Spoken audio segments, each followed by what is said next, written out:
प्रिय विद्यार्थियों, नवांकुर डिजी लेसन में मैं सुनील भावसार आप सभी का हार्दिक स्वागत करता हूं।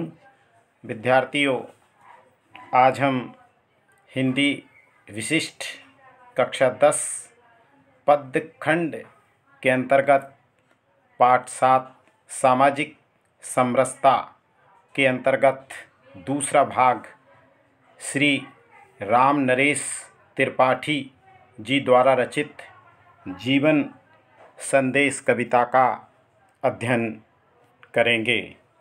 श्री राम नरेश त्रिपाठी जी का जन्म जौनपुर उत्तर प्रदेश के कोयरीपुर नामक ग्राम में सन 1889 ईस्वी में हुआ था। श्री त्रिपाठी जी की काव्य भाषा शुद्ध और खड़ी बोली है। कविता में व्याकरणिक नियमों का विशेष पालन किया गया है। कहीं कहीं उर्दू छंदों और शब्दों का प्रयोग भी आपके द्वारा किया गया है। द्विवेदी युग और छायावाद के मध्य एक महत्वपूर्ण कड़ी के रूप में श्री राम नरेश त्रिपाठी जी का नाम बड़े आदर के साथ लिया जाता है। त्रिपाठी जी की 4 काव्य कृतियाँ उल्लेखनीय हैं। मिलन, पथिक, मानसी और स्वप्न। सन 1962 ईस्वी में त्रिपाठी जी का देहावसान हुआ। जीवन संदेश कविता का सारांश। जीवन संदेश कविता में त्रिपाठी जी ने मानव को कर्म में लिप्त रहने का संदेश दिया है। संसार में सभी जीवित और निर्जीव पदार्थ अपने अपने काम में लगे हैं। सूर्य संसार में नवीन शोभा विकीर्ण करता है। चंद्रमा अमृत की बरसात करता है। तुच्छ दिखने वाला तिनका भी अपने काम में संलग्न रहता है और कभी मनुष्य को जागरूक करते हुए कहता है कि तुम मनुष्य हो और तुम्हारे पास बुद्धि और बल भी है, इसलिए तुम्हें उद्देश्यपूर्ण जीवन बिताना चाहिए। मातृभूमि के प्रति अपने कर्तव्यों का पालन दृढ़ता से करना चाहिए। जीवन में लोक कल्याण व लोक सेवा आवश्यक है। विषम परिस्थितियों का दृढ़ता से सामना करना चाहिए। चाहे कितनी ही विषम आंधियाँ आए, व्यक्ति को चंद्रमा सा शांत और ध्रुव तारे की भांति अटल रहना चाहिए। यह संसार ईश्वर के द्वारा निर्मित है और उसी के द्वारा सारी सृष्टि का संचालन भी होता है।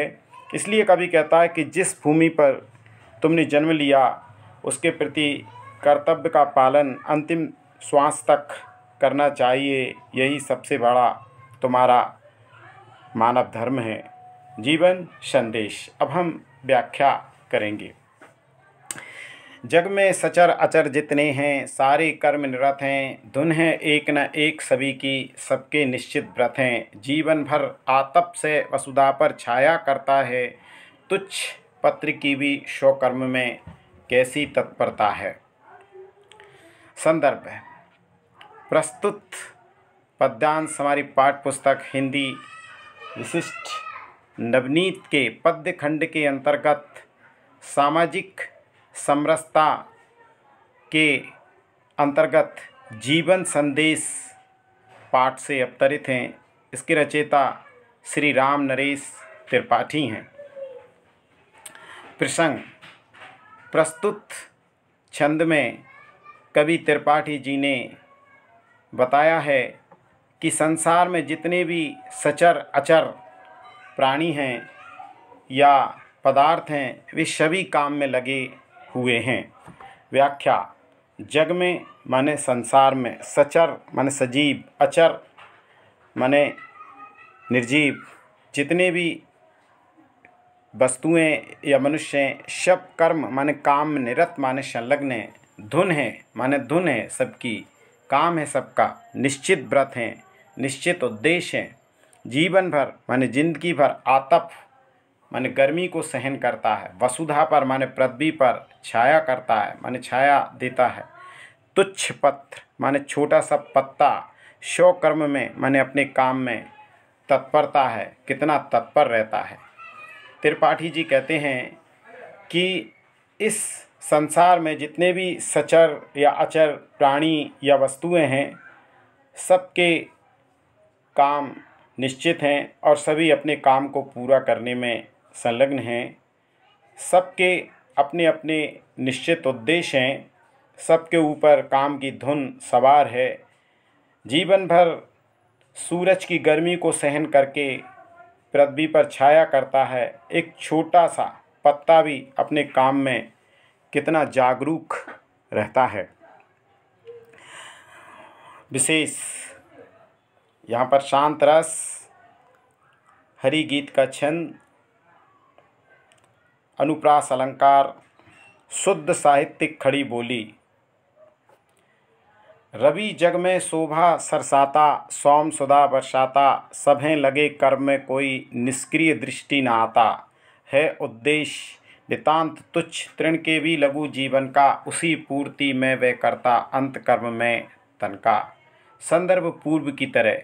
प्रसंग कवि त्रिपाठी जी कहते हैं कि यहाँ सूरज यदि पृथ्वी को सुंदरता देने का या शोभा देने का काम करता है, तो चंद्रमा अमृत की बरसात करता है। सब संसार में काम में लगे हैं, कोई भी निष्क्रिय नहीं है। व्याख्या। रवि यानी सूर्य, जग में माने संसार में, शोभा सरसाता माने शोभा बढ़ाता है, सौम सुधा बरसाता, सौम माने चंद्रमा, सुधा माने अमृत बरसाता है। सभें लगे कर्म में माने काम में, कोई निष्क्रिय माने बिना कर्म के, दृष्टि माने नज़र ना आता, नहीं आता। है उद्देश्य नितांत तुच्छ, तृण माने छोटे से तिनके के भी लघु जीवन का, उसी पूर्ति में वह करता, और उसी उद्देश्य की पूर्ति के लिए अंत माने जीवन की समाप्ति, कर्म में कर्मशील तन का माने शरीर का। यहाँ पर त्रिपाठी जी कहते हैं कि सूरज जगत में शोभा की वृद्धि करता है, यानी सूर्य के निकलने से ही दुनिया की शोभायमान वस्तुएं दिखाई देती हैं। इस प्रकार पृथ्वी की सुंदरता बढ़ती है। और रात्रि में चंद्रमा अमृत की बरसात करता है। सब यहाँ पर काम में लगे हैं, कोई भी निष्क्रिय नज़र नहीं आता। एक छोटा सा तिनका है, उसका भी छोटा सा जीवन होता है, और उसके छोटे जीवन का भी एक उद्देश्य होता है। उसी उद्देश्य की पूर्ति के लिए वह अपने कर्मशील तन का अंत कर देता है। यानी यहाँ पर त्रिपाठी जी कहते हैं कि एक छोटा सा तिनका होता है, उसके भी जीवन का एक उद्देश्य होता है, और उसी उद्देश्य की पूर्ति के लिए वह अपने कर्मशील शरीर का अंत कर देता है। तुम मनुष्यो अमित बुद्धिबल, विलसित जन्म तुम्हारा, क्या उद्देश्य रहित जग में तुमने कभी विचारा। बुरा न मानो एक बार सोचो तुम अपने मन में, क्या कर्तव्य समाप्त कर लिए तुमने निज जीवन में। संदर्भ पूर्व की तरह। प्रसंग यहाँ पर त्रिपाठी जी मनुष्य को संबोधित करते हुए कहते हैं क्या तुमने अपने जीवन के सारे उद्देश्यों को पूरा कर लिया। व्याख्या। तुम मनुष्यो, त्रिपाठी जी कहते हैं कि तुम मनुष्यो अमित बुद्धिबल, एक बुद्धि और शक्ति के साथ तुम्हारा जन्म हुआ है। क्या उद्देश्य रहित है। इस दुनिया में कौन सी वस्तु ऐसी है जो बिना उद्देश्य के बनाई गई है। तुमने कभी विचारा, क्या इस बात पर तुमने कभी गौर किया है। बुरा ना मानो, यदि तुम्हें बुरा ना लगे, एक बार सोचो अपने मन में, तो तुम इस बात पर एक बार विचार करो। क्या कर्तव्य समाप्त कर लिए, क्या तुमने अपने जीवन के सारे उद्देश्यों को, कर्तव्यों को पूरा कर लिया। यहाँ पर त्रिपाठी जी मनुष्य कहते हैं कि मनुष्य जीवन बुद्धि और बल की शक्ति के साथ मिलता है। ऐसी दुनिया की कौन सी चीज़ है जो उद्देश्य रहित है, इस बात पर तुम कभी विचार करो और अपने मन में सोचो कि क्या तुमने इस जीवन के अपने कर्तव्यों को पूरा कर लिया है। इस प्रकार विशेष शांत रस, हरिगीतिका, छंद, अनुप्रास, अलंकार, शुद्ध साहित्यिक खड़ी बोली, प्रश्नात्मक शैली। वह स्नेह की मूर्ति दयामयी माता तुल्य मही है, उसके प्रति कर्तव्य तुम्हारा क्या कुछ शेष नहीं है। हाथ पकड़कर प्रथम जिन्होंने चलना तुम्हें सिखाया, भाषा सिखा हृदय का अद्भुत रूप स्वरूप दिखाया। संदर्भ पूर्व की तरह। प्रसंग, यहाँ पर कवि त्रिपाठी जी ने माता और मातृभूमि को समान बताते हुए उनके प्रति कर्तव्यों को पूरा करने का संदेश दिया है। व्याख्या, त्रिपाठी जी कहते हैं कि वह प्रेम की साक्षात प्रतिमा तुम्हारी माता, तुम्हारी मातृभूमि की समान ही है। उस माता और मातृभूमि के प्रति क्या तुम्हारे कर्तव्य भावना शेष नहीं है, अर्थात तुम्हें अपनी मातृभूमि के प्रति भी बहुत कुछ कर्तव्यों को पूरा करना है। और वह माता जिसने तुम्हें हाथ पकड़कर सबसे पहले चलना सिखाया, भाषा सिखाई और चलना सिखाया, भाषा सिखाई, हृदय का अद्भुत स्वरूप के दर्शन कराए, उन माता और मातृभूमि के प्रति तुम्हें बहुत से कर्तव्यों को पूरा करना है। जिनकी कठिन कमाई का फल खाकर बड़े हुए हो, दीर्घ देह के बाधाओं में निर्भय खड़े हुए हो, जिनके पैदा किए बुने वस्त्रों से देह ढके हो, आतप वर्षा शीतकाल में पीड़ित हो न सके हो। यहाँ पर त्रिपाठी जी कहते हैं कि आपको अपने माता पिता के प्रति भी कर्तव्यों को पूरा करना चाहिए। जिनकी कठिन कमाई, जिन्होंने माता पिता ने बड़ी कठिनाई से तुम्हारे लिए धन कमाया और उनकी कमाई का धन खाकर तुम बड़े हो गए और इस स्थूल देह में बड़ी बाधाओं के साथ निर्भय तुम्हारा पालन पोषण किया गया और आज तुम निर्भय होकर खड़े हुए हो। जिनके बनाए हुए वस्त्रों से तुम अपने शरीर को ढांकते हो और गर्मी, सर्दी, वर्षा से अपने शरीर की रक्षा करते हो, उन माता पिता आदि के प्रति भी तुम्हें अपने बहुत से कर्तव्यों को पूरा करना है। रस, शांत रस, छंद, हरि गीत का, अलंकार, अनुप्रास, भाषा शुद्ध साहित्यिक खड़ी बोली। क्या उनका उपकार भार तुम पर लवलेश नहीं है, उनके प्रति कर्तव्य तुम्हारा क्या कुछ शेष नहीं है। सतित जलित दुख दावानल में, चक्के दारुण रण में, छोड़ उन्हें कायर बनकर तुम भाग बसे निर्जन में। यहाँ पर कवि कहते हैं कि तुमने तुम्हारे माता पिता को अकेला छोड़ दिया, तुम्हारा यह व्यवहार उनके प्रति उचित नहीं है। व्याख्या, कवि प्रश्न पूछते हैं कि जिन माता पिता ने तुम्हारा बड़ी कठिनाई के साथ पालन पोषण किया, क्या उनके उपकार का भार तुम पर नाम मात्र भी नहीं है? क्या तुमने उनके प्रति कर्तव्यों को पूरा किया? क्या तुम्हारे उन माता पिता के प्रति कुछ कर्तव्य बकाया नहीं है? लेकिन तुम बड़े बेईमान निकले। तुम उन्हें दुख की दावानल में अकेला छोड़ दिया जलने के लिए और कायर बनकर निर्जन स्थान में जाके बस गए। तुम्हारा माता पिता के प्रति यह व्यवहार उचित नहीं है। यहाँ उन लोगों के लिए कहा है जो अपने माता पिता को अकेला छोड़कर उनसे दूरियां बना लेते हैं। उनके प्रति कवि कहते हैं कि जिन माता पिता ने बड़ी कठिनाई से तुम्हारा पालन पोषण किया, तुम्हें उनके प्रति अपने कर्तव्यों को पूरा करना है, लेकिन तुमने उन्हें दुख के दावाग्नि में जलता छोड़कर उनसे दूरियां बना ली और दूर जाकर रहने लगे, ये तुम्हारी कायरता है, तुम्हें ऐसा नहीं करना चाहिए। यही लोक कल्याण कामना, यही लोक सेवा है, यही अमर करने वाले यश सुरतर की मेवा है। जाओ पुत्र जगत में जाओ, व्यर्थ न समय गवाओ, सदा लोक कल्याण निरत होके जीवन सफल बनाओ। संदर्भ पूर्व की तरह। प्रसंग, यहाँ पर त्रिपाठी जी ने व्यक्ति को हमेशा लोक कल्याण के कार्यों में संलग्न रहने का संदेश दिया है। व्याख्या, त्रिपाठी जी कहते हैं कि हमेशा लोक कल्याण के कार्यों में संलग्न रहो, यही सबसे बड़ी लोक सेवा है।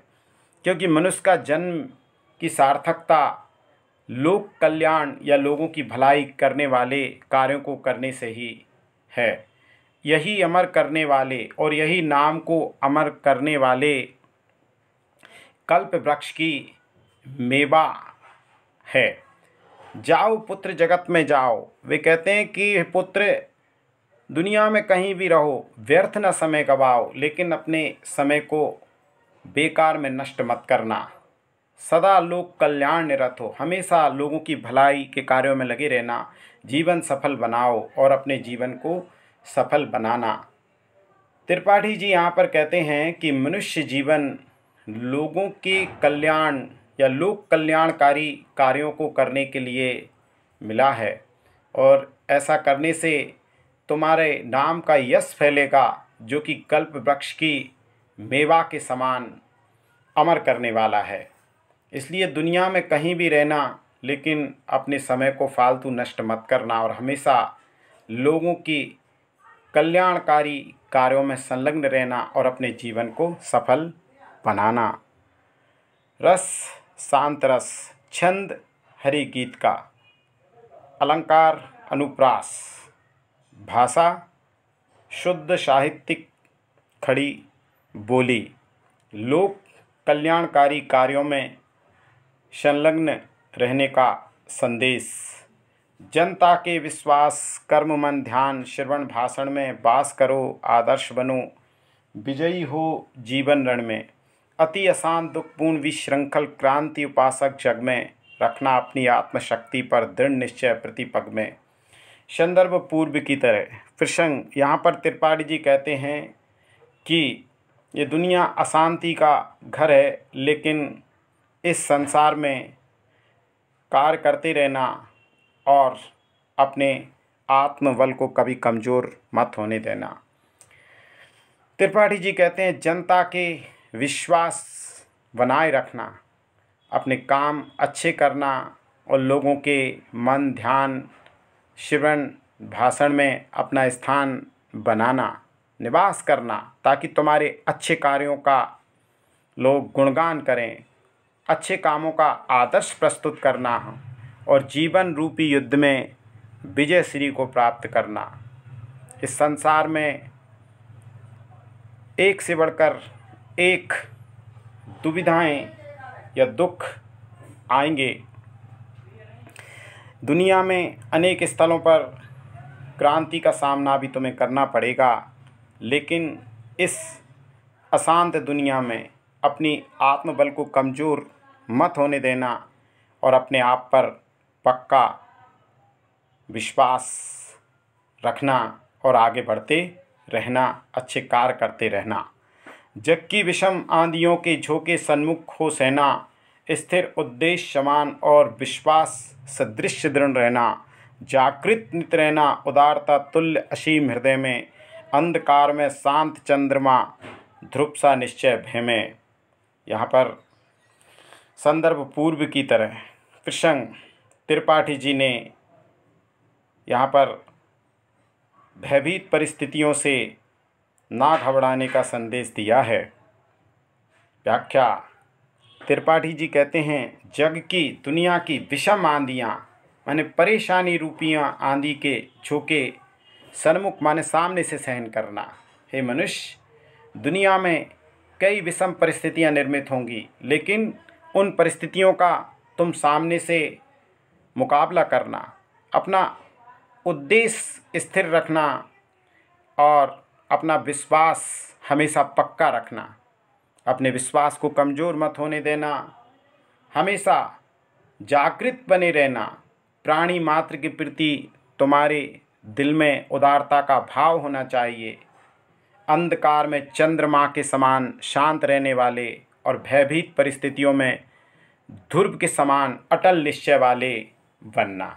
इस प्रकार कवि त्रिपाठी जी ने मनुष्य को कर्मशील रहकर भी परेशानियों का मुकाबला करने, अपने उद्देश्य पर अटल रहने और शांति धारण करने और भयभीत परिस्थितियों में ध्रुव के समान निश्चित उद्देश्य वाले बने रहने का संदेश दिया है।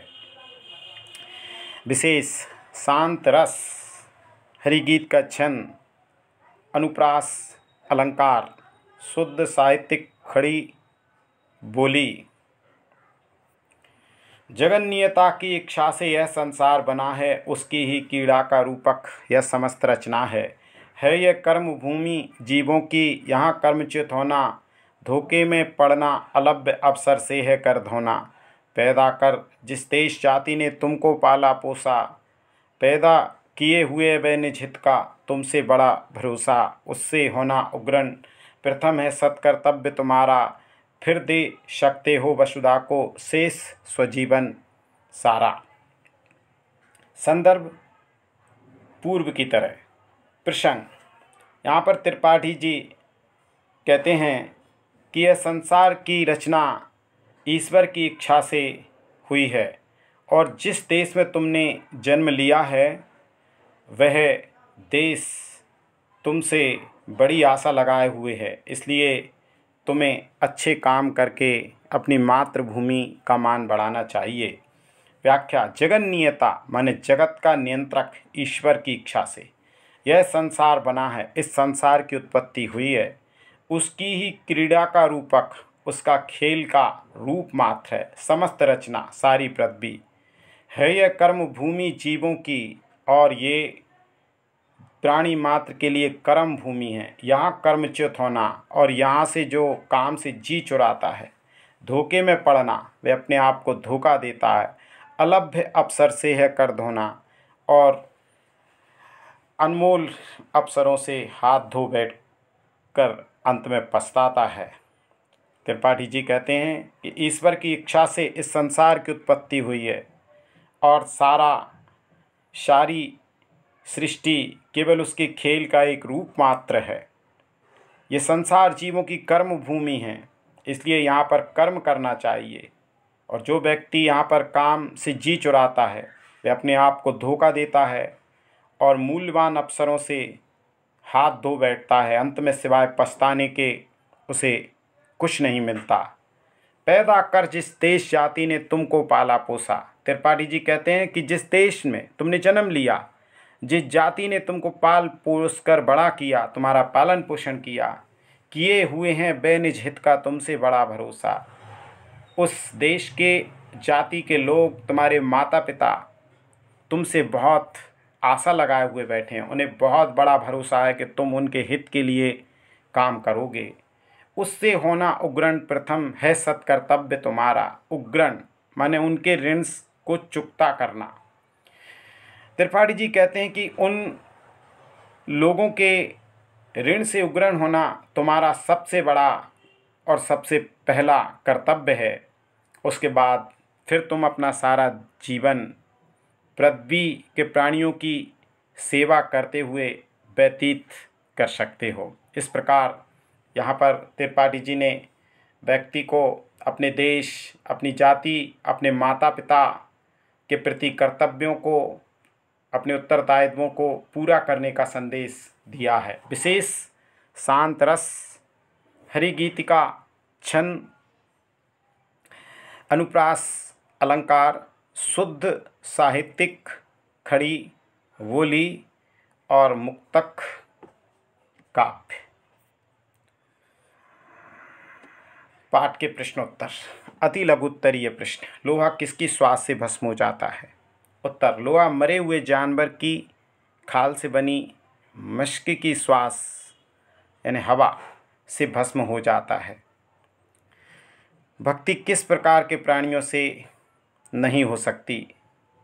कामी, क्रोधी और लालची प्रकृति के प्राणियों से भक्ति नहीं हो सकती। प्रश्न 3, गुण लाख रुपए में कब बिकता है? जब गुणों का जानकार मिलता है तब गुणों की कीमत लाख रुपए हो जाती है। संसार में विद्यमान सचर अचर प्राणी क्या कर रहे हैं?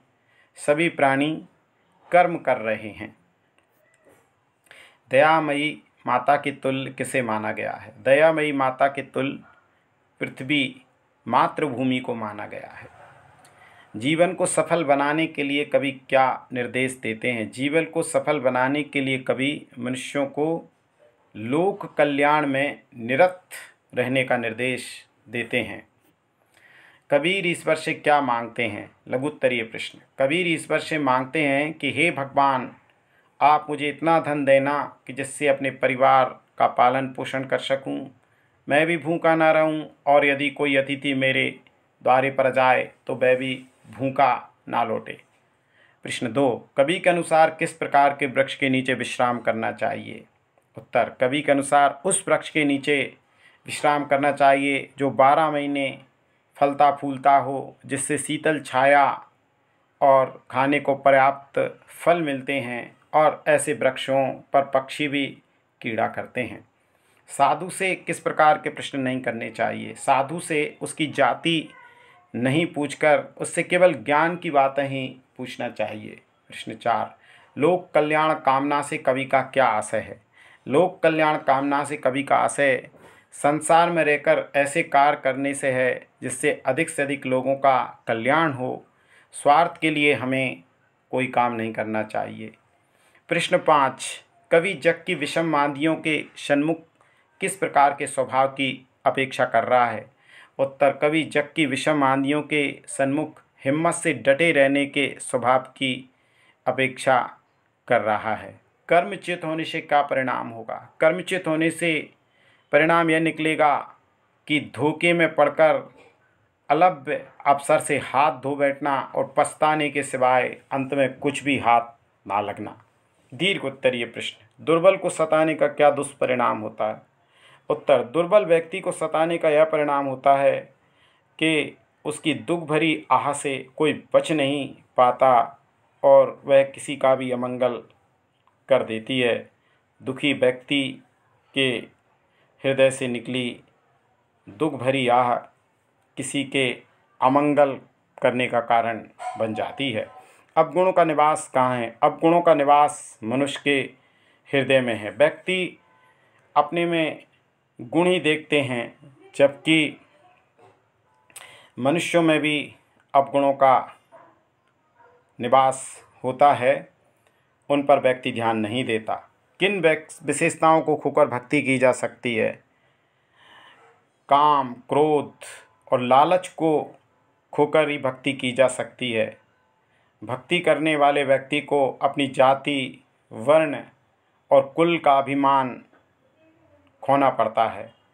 मनुष्य किन किन शक्तियों से संपन्न है? संसार में जीने का उद्देश्य लिखिए। मनुष्य अमित बुद्धि और बल से युक्त है, अतः उसका संसार में जीने का भी एक निश्चित उद्देश्य है, और वह जीवन में प्रतिक्षण अपने उद्देश्य को पाने के लिए कर्म में जुटे रहना।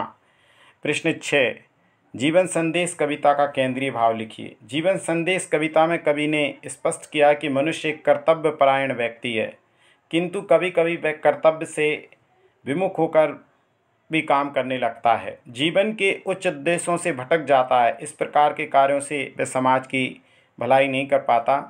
अपने समाज और अपनी जन्मभूमि के प्रति भी मनुष्य में कर्तव्य भावना होनी चाहिए, तभी उसकी जीवन यात्रा सार्थक है। संसार मनुष्य के लिए एक परीक्षा स्थल है, ऐसा कवि ने क्यों कहा है? संसार में अनेक विषम परिस्थितियां और विपदाएं आती रहती हैं, इसलिए कवि ने संसार को एक परीक्षा स्थल कहा है। इन विषम परिस्थितियों और आपदाओं से मनुष्य को घबराना नहीं चाहिए, बल्कि उनका डटकर सामना करना चाहिए तथा अपने उद्देश्य को पाने के लिए निरंतर संघर्ष करते रहना चाहिए। आज के डिजी लेसन में मैं सुनील भावसार उच्च श्रेणी शिक्षक आपसे विदा लेता हूं। अगले डिजी लेसन में एक नए पाठ के साथ फिर से आपसे मिलेंगे। धन्यवाद।